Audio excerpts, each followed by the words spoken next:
शास्त्रानुसार पौर्णिमेच्या दिवशी भगवान विष्णू आणि माता लक्ष्मी यांची पूजा करावी। मार्गशीर्ष महिना भगवान विष्णूंना अत्यंत प्रिय आहे। या वर्षातील शेवटची पौर्णिमा 26 डिसेंबरला मंगळवारी आहे।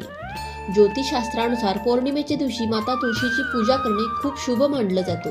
तुळशी मातेला माता लक्ष्मीचं प्रतीक मानलं जातं, म्हणून पौर्णिमेच्या दिवशी माता तुळशीला कोणत्या वस्तू अर्पण कराव्यात चला जाणून घेऊया। असं मानलं जातं की माता तुळशीला लाल कलावा अत्यंत प्रिय आहे, म्हणून लाल कलावा माता तुळशीला बांधावा। याने व्यक्तीच्या सर्व आर्थिक समस्या दूर होतात। त्याचबरोबर कलावाचा पिवळा धागाही बांधावा। पौर्णिमेच्या दिवशी तुळशी मातेला लाल चुनरी सुद्धा चढवावी। माता तुळशीला कच्चे दूध थोडेसे अर्पण करावे आणि एक तुपाचा दिवा प्रज्वलित करून 7 प्रदक्षिणा माराव्यात आणि ओम नमो भगवते वासुदेवाय नमः या मंत्राचा जप केल्याने व्यक्तीच्या सर्व आर्थिक समस्यातून सुटका होते आणि घरामध्ये सुख समृद्धी नांदते। व्हिडिओ आवडल्यास लाईक सबस्क्राईब करा। श्री स्वामी समर्थ।